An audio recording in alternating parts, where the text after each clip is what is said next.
Welcome to E-commerce with Coffee, a podcast powered by Amber Engine, where we share e-com secrets for brands over your favorite brew. We start with the caffeine and then leap enthusiastically into behind-the-scenes e-com insights that led to the success of our guests. I'm Nate Svoboda, and I'm about to serve you up the best. Let's get started.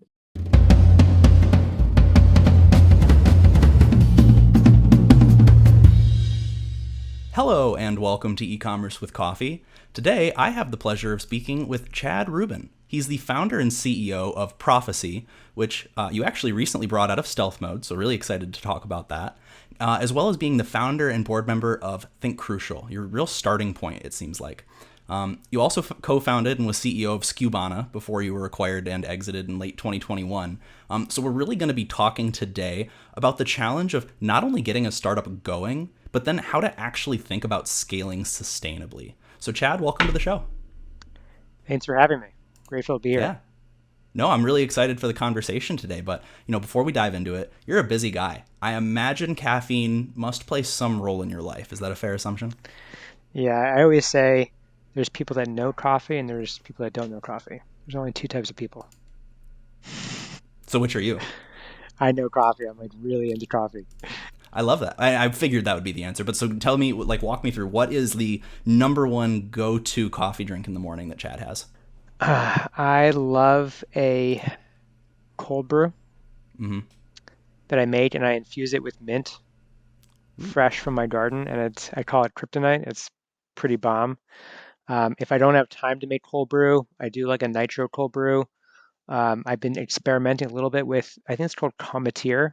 It's these like little capsules that are like frozen at prime, and you pour them into a cup. It's pretty cool. Uh, but yeah, love Okay, some very caffeine. cool. I love nitro cold brew. When they first came or introduced that a couple of years ago, I went really really heavy into it. But the problem is I just get that finally would make me jittery. I can handle coffee. Nitro cold brew actually makes me shake a little bit. So don't know if you feel the same way, but mint infusing in your cold brew, that sounds interesting. I feel like I would like that. Might have to try that at some point. It's delicious on a summer day. Oh God, I can imagine. Now I'm craving one. Thanks, Chad. I appreciate that. Well, I guess really, diving into it, you started your career in finance. Now, talk to us a little bit. How did you go from, finance? You're, watching different companies. Some of them were tech companies. How did you go from that to, critical vacuum and finding your passion for e-commerce? Yeah, so I grew up. My parents owned a vacuum store, Okay. so they were always struggling to make ends meet. And I was like, I never want to be an entrepreneur, and I never want to be in the vacuum industry. And sure enough, I have an online business that sells vacuum filters and a whole bunch of other stuff like coffee filters and air filters. So my parents were struggling. I went on to Wall Street. I was a first generation college grad to go to college. Went on to Wall Street and I was like helping my parents, like moonlighting with them on the side, and I was covering internet stocks. So I was covering Amazon during the recession, the Great Recession of 2008, 9. And I saw that their marketplace business was just like blowing up. And I said, Mom, Dad, you guys need to sell on Amazon. They were like, who's going to buy vacuum cleaners on Amazon? It's a bookstore and it's on the internet. No one's going to do this. And I just started helping them and listing their product, and it started doing really well. Then I was actually fired from Wall Street after 3 head cuts that happened during the recession. And finally, my father like picked me up. I had my stereotypical bin on the side of the street. He picked me up and said, "Hey, Chad, you can really help me scale this thing." And just one last piece of sage wisdom from him that he shared with me on that day, because it's like the one thing that he shared with me that I'll always remember, is that kids were leaving school. So he picked me up. Kids were getting out of school around 3 o'clock. We pulled up outside of an elementary school, and kids were leaving. And he's like, "See those kids? They're free to do whatever they want, and so are you." And I was like, "That is really good." And that's how I got into e-commerce in general, and it really I love started my that. career. It's like, especially in that moment, you probably really needed to hear that, right? I feel like I absolutely would have in those shoes. So, it totally makes sense.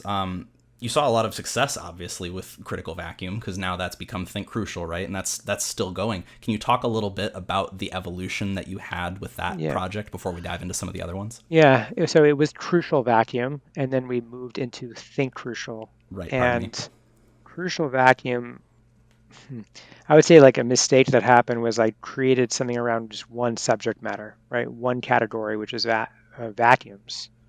And I knew vacuums because I grew up with them, but I wasn't passionate about them. And it also limited me, created sort of a glass ceiling to break through. So I wanted to move into coffee filters because I love coffee and I know a lot about filters from vacuum filters, right? So I can make a coffee filter as well. It's just another widget. So we thought about repositioning the company into anything that's crucial for the home to manufacture. So replaceable parts, selling them direct to consumer, cutting out the middleman, and going across category. And that's what evolved into thinkcrucial.com. Okay, I love that. Well, so I was going to ask, the next question was first that for Skubana, for Profasee, what made you initially decide to take the plunge? I think you already kind of answered that question with Critical Vacuum, Think Critical Crucial Vacuum. I'm It's a sorry. crucial vacuum. Then we moved into Think Crucial. I can't tell you how many times I practiced that in my head so that I would say it right, and I still managed to screw it up. It's But all good. so, talk to us a little bit about Skubana. Maybe we start there. At a high level, Yeah. tell us what was it and why you initially, what caused you to decide to make the jump and yeah, I'm gonna do this for real as a full time thing. Yeah, so I think the seed of everything, the genesis, comes from solving a problem. So in the vacuum space, I saw that there was crazy markups. I had to buy from a distributor that then bought from a manufacturer that bought from uh, that was the brand manufacturer that then bought from China. So there's many layers in the middle, and I knew that I was just getting a small cut, and I knew that I can offer consumers a lower price. So that's really how it started. And some of these filters I started making, I know I'm going back to Crucial, they weren't even available on the marketplace. Fast forward, I started selling across multiple channels. So I started selling on Amazon, Shopify, Target, Walmart, Home Depot, Groupon, Overstock, Wayfair, you name it, cross channel, everywhere I possibly can be, anywhere where the consumer is living. And I struggled to find a software that would support my needs. I was doing 50,000 orders a month. Couldn't find a software that was enterprise grade, that was like modern day and purpose built for an online retailer where I didn't have to pay like over $1 million for a deployment. So I was like, why the F does this not exist? And I started looking at what was out there, and each one I started to disqualify. And I was like, okay, this is a really big need. So everything, I think, going back to what I initially said, starts from a problem and a need, and I'm solving that for my ecom company. The same way with Profasee, I'm solving for my ecom company yet again, and we're dog fooding and building to solve for a problem that I'm experiencing in the real world. I love that because at the end of the day, that's where the best founder stories come from, right? As I was doing X and I realized that this was difficult in my life, so I created a solution to that problem, right? So I mean, it sounds like you did that, but you did it for your own business, so that's so awesome. Thinking about well, actually, talk to us now a little bit about Profasee, just because I want to ask sort of about both of those experiences at once. Can you give us a high level on what the thought behind that project was?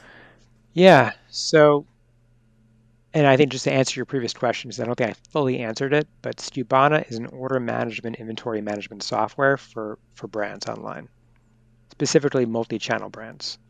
So Okay. we would synchronize inventory and orders and orchestrate those orders across as many warehouses as you have, as many channels that you have, direct to consumer, and enable you to ship.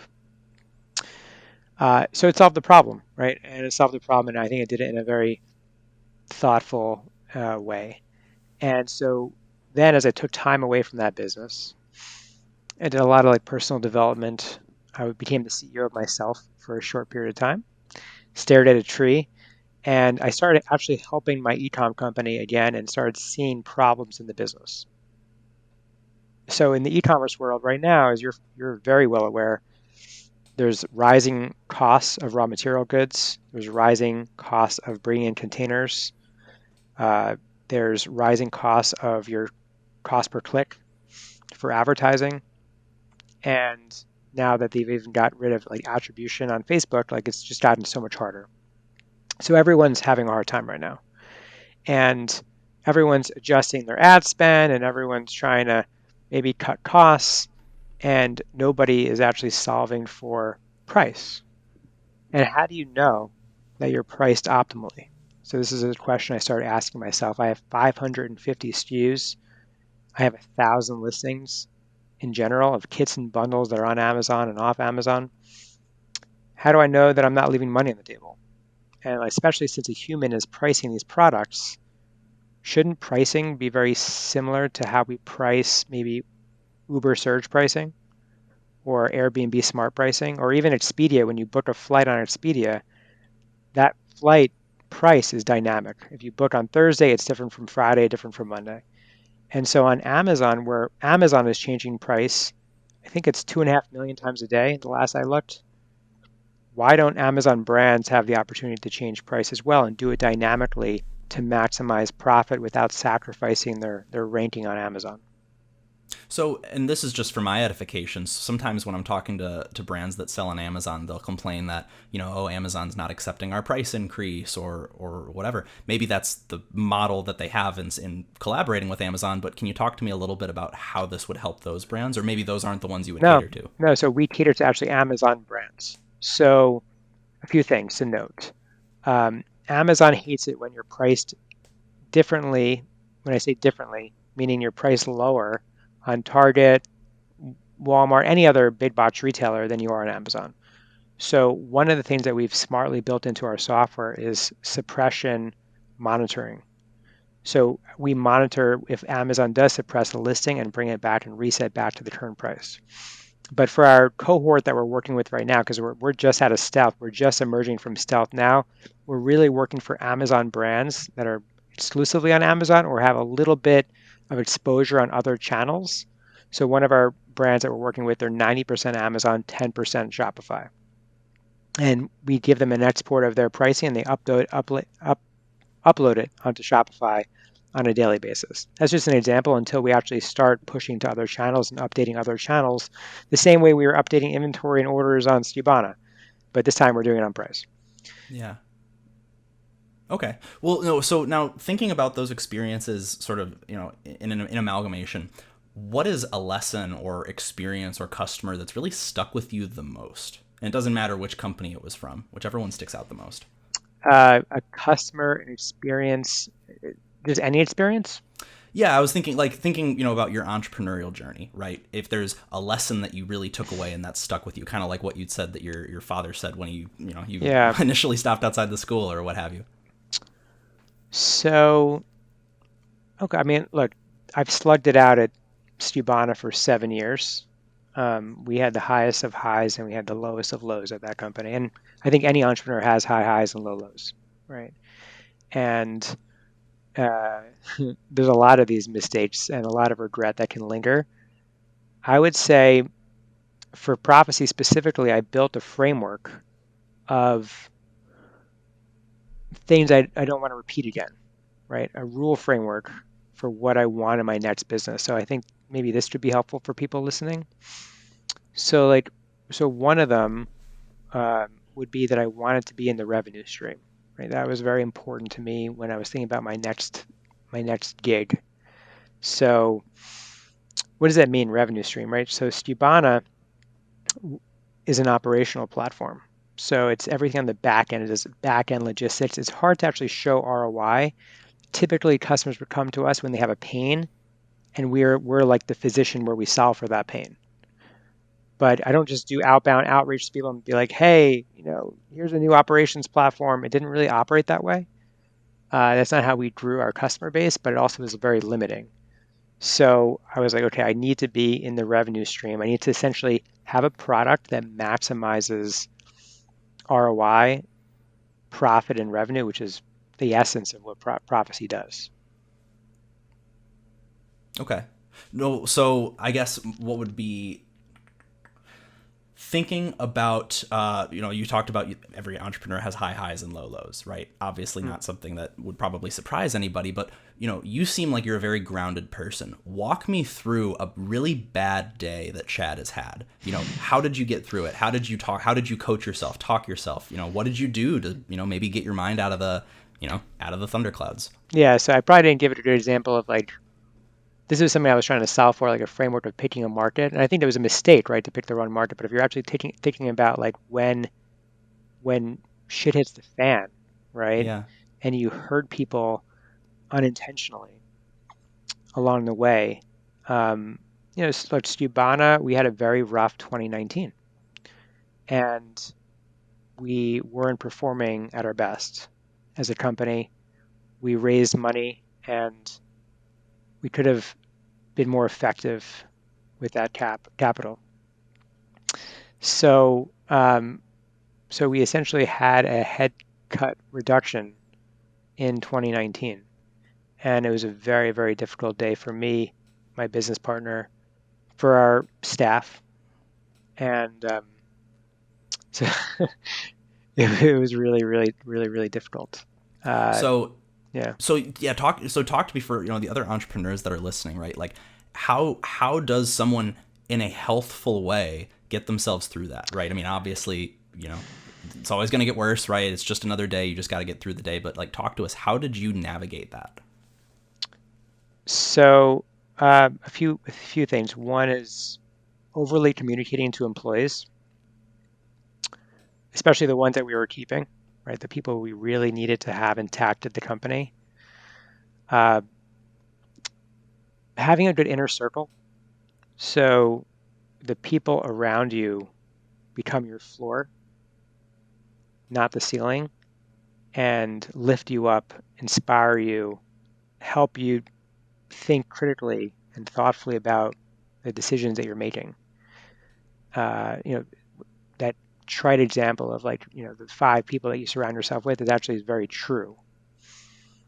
So just surrounding myself with other entrepreneurs, by the way, that are struggling through this or through something or have gone through something like this that I can experience share with me and be like, hey, this is how we did it, or this is a different way to do it. Right? I had a mentor at the time, and he's still my mentor, but he doesn't coach me like as frequently as we used to work together. But getting like proper coaching, getting experience shares from people, like knowing that you're not on an island by yourself. Yeah. No, I love that, right? I mean, at the end of the day, you're not going, don't just need to go it alone. Even if you're building a business by yourself, it's important to surround yourself with people that, to your point, you can lean on. Your board of support is like a phrase that I personally like to use. Yeah. Hmm. So, a massive percent of startups fail, right? I don't know. You've probably seen some of the stats that have gone around in different articles over the past few years. Curious, in your opinion, what do you think is a commonality among those that actually do succeed? Yeah. I think it's probably resilience and persistence, if I had to guess. Like, we in 2019 we were going through that hard period as a company. We could have decided to close up shop. We could have, not done the hard things, and we chose to do a hard thing. And I think stepping up and taking it on, and like formulating a way to approach it and to carry forward is a big part of it. And a lot of founders don't step up in that way, right? They wait till maybe they procrastinate, or maybe they wait too long to make moves that are really difficult to make. So maybe it's actually just like doing hard things, like challenging yourself, making yourself uncomfortable to do hard things. Yeah, openness to being uncomfortable almost. Yeah, and so I've been actually like kind of forcing myself a little more to do that, right? Putting myself in uncomfortable situations, taking an ice bath, right? And doing that and like choosing to do that versus just being forced to do that, right? But just so I went to a friend's house the other night for dinner, and he bought like an ice bath, and he had all these other founders over for dinner. I was the only person that volunteered to go in. Everyone else had left finally, and I was like, "Yeah, let's just go in. Let's do it." I just went in, Screw it. screw it, 3 minutes, right? Let's challenge ourselves, breathe through it, experience it fully, and if you can do this, you can do other things.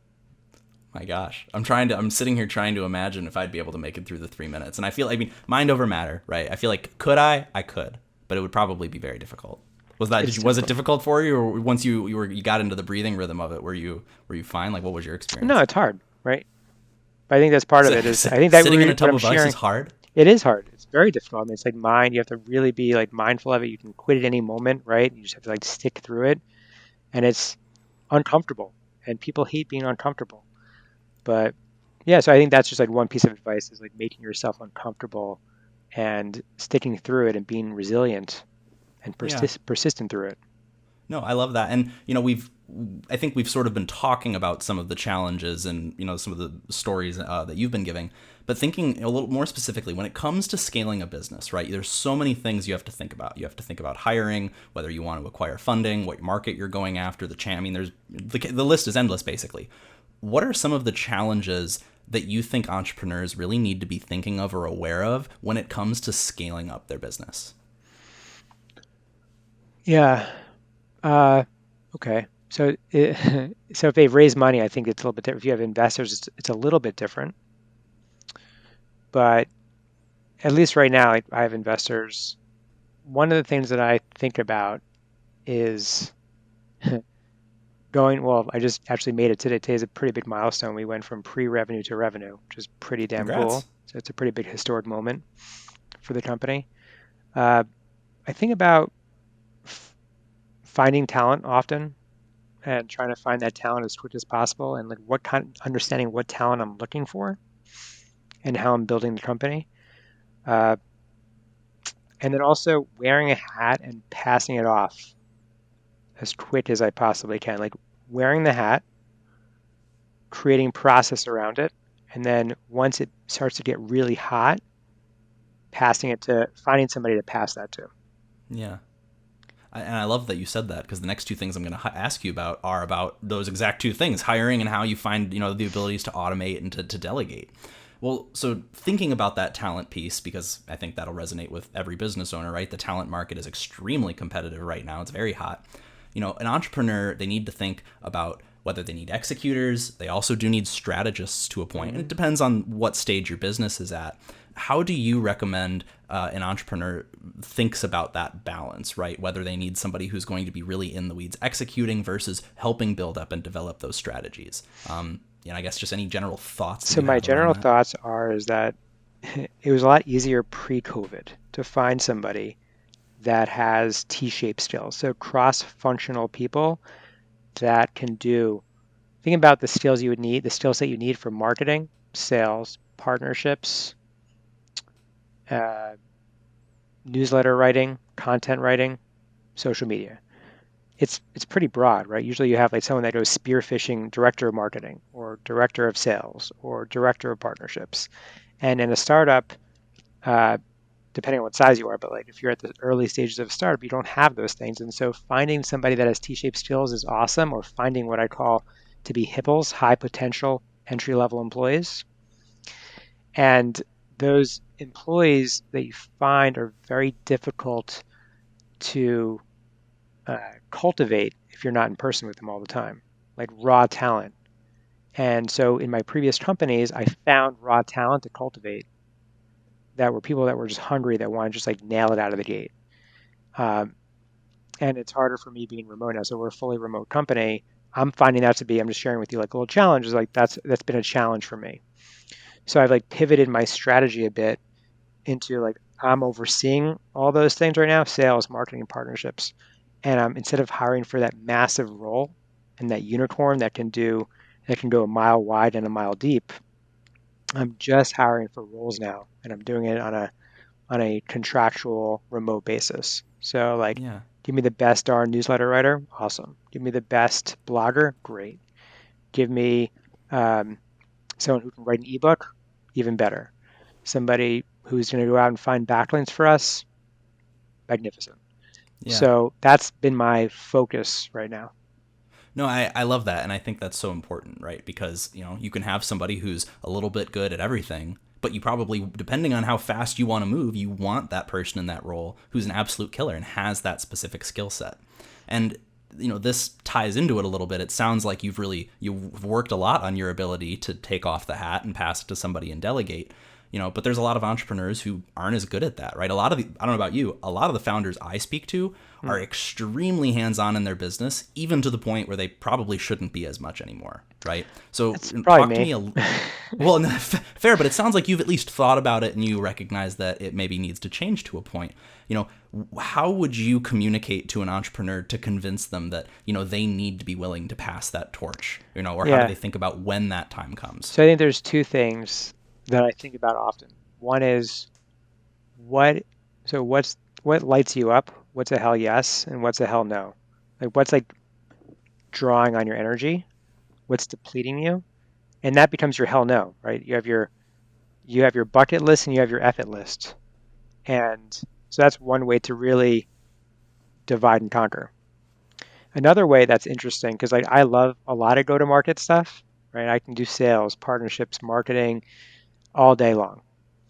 Is I now start color coding all this stuff on my calendar. So partnerships has a color, sales has a color, marketing has a color, and I can go look at my work week and I can like zoom out on a weekly basis and I can be like, whoa, I'm doing a lot of partnership stuff. Like now that's actually overconsumed my time and my energy.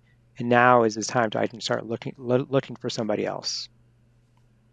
I love that. And that's just a quick tangible way to just even recognize it visually, right? And I feel like so many people, they have no good way to categorize how they're spending their time. And that, I mean, I love that. I'm going to start doing that today with my job, honestly.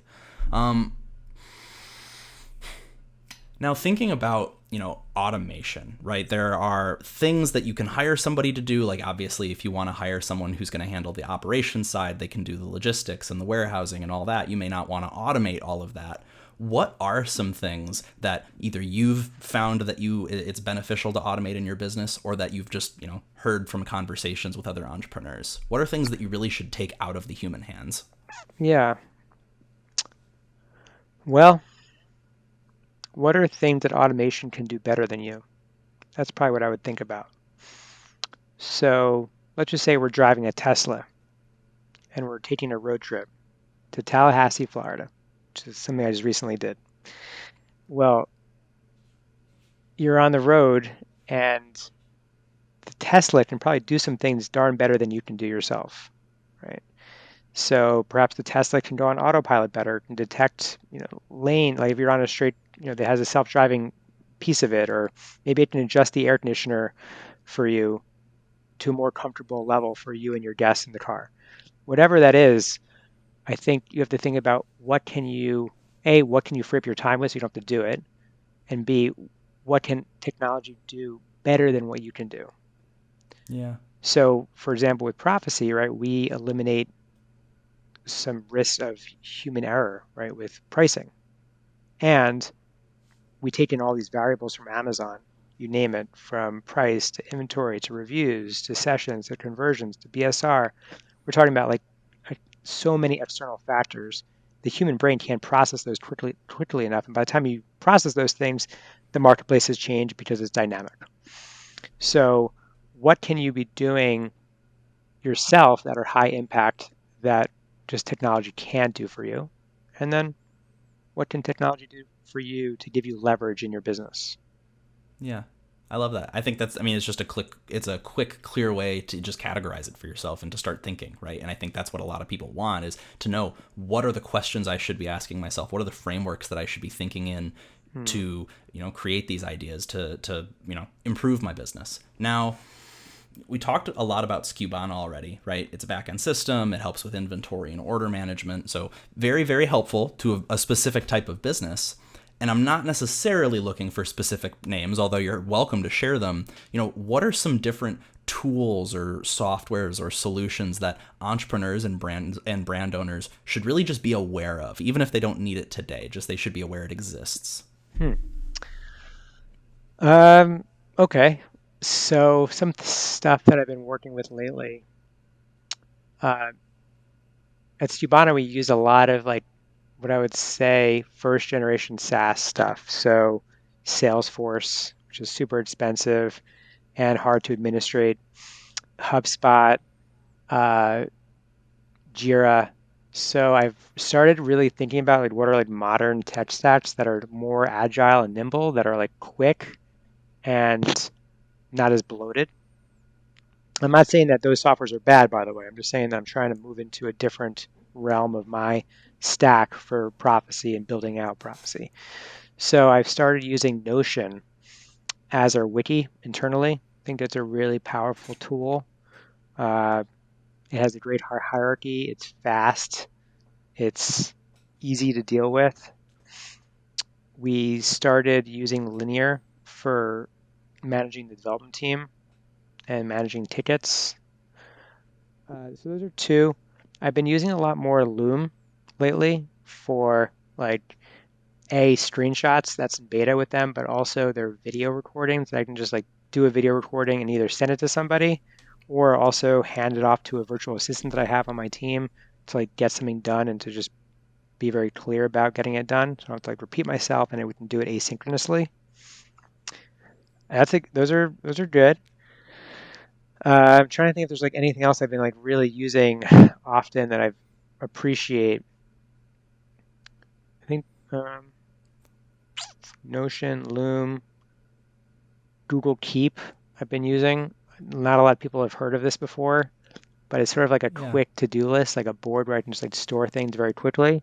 If I want more evergreen storage in my life, I use Evernote all the time as a second brain with a tagging system so I can like go find things. So for example, if I bookmark Amber Engine right now, I have to go find my folder where I bookmarked it and look it up. And so instead, I can actually bookmark an Evernote, tag it, and anything that's associated with the Amber Engine in my head, I can go back in and find it indexed very quickly.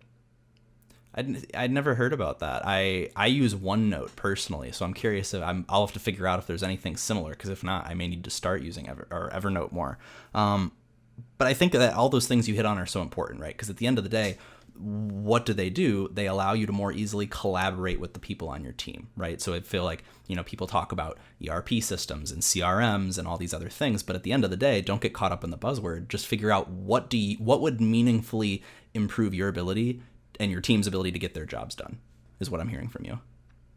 Yeah, yeah, and another not a software, but I think is an important thing to do is a lot of employees just like leverage, right? And how can you find leverage?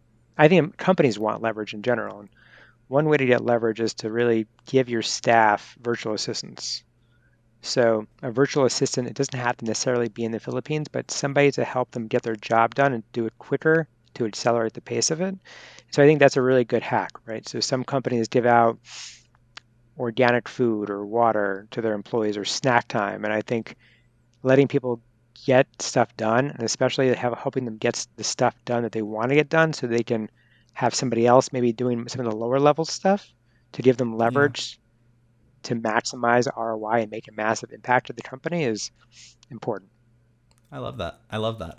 Well, we're coming up on time, and I want to be conscientious of your schedule. So the last question that I'm personally most excited to hear your response on.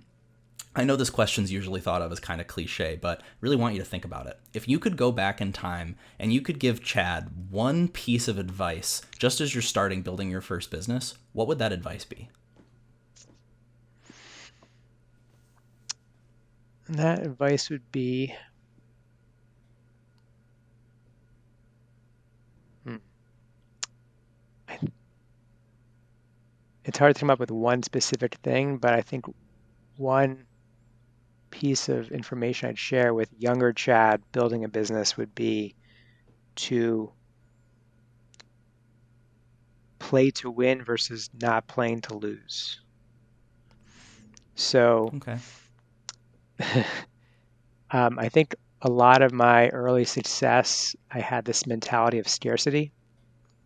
And because I came from nothing, right? My family, my vacuum store, my parents struggled to pay the rent, to pay the bills, that it doesn't have to be binary, right? And just to have an abundant mindset where I'm gracefully approaching and building something, uh, and I don't have to worry about the other company or person that's trying to compete with me. Like we can all win together. Yeah. So a little bit about how you think about your own business and how you think about the people that you're competing against, right?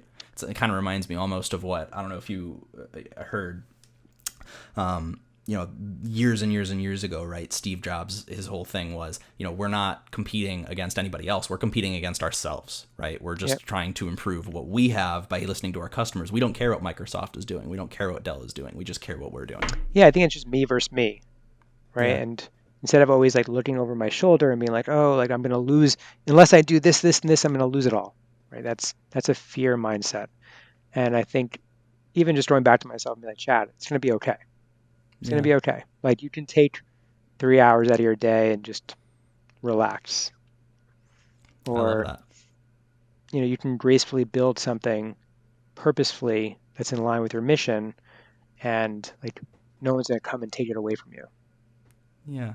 And I lied. I do actually have one more thing I want to ask you about. You mentioned your little hiatus that you took for yourself at some point, right? Can you talk to us just really quick? What was that experience for you, right? Obviously, it was beneficial. You said you were able to come back, kind of recharged. You saw new business problems that you wanted to address. What did you spend that time doing? How was it beneficial to you? Yeah, I call it the Great Reset. And it was, so I thought to myself, okay, I can either just start working right away on a new thing, uh, or I can take this time and come back a better version, V3 of Chad Rubin, and more intentional, more conscious of my decisions, more at peace with a lot of my decisions. And that's exactly what I did. So I hired a lot of coaches in various parts of my life, a chess coach, a DJ coach, a health coach, nutrition coach, a trainer, workout coach, a spiritual coach, a breathwork coach. I mean, I can keep going. A lot of coaches. Coached myself up quite a bit and had some amazing takeaways, had some great takeaway knowledge and value from those experiences. And I'm incorporating them into my life right now. And some of those people I still currently work with.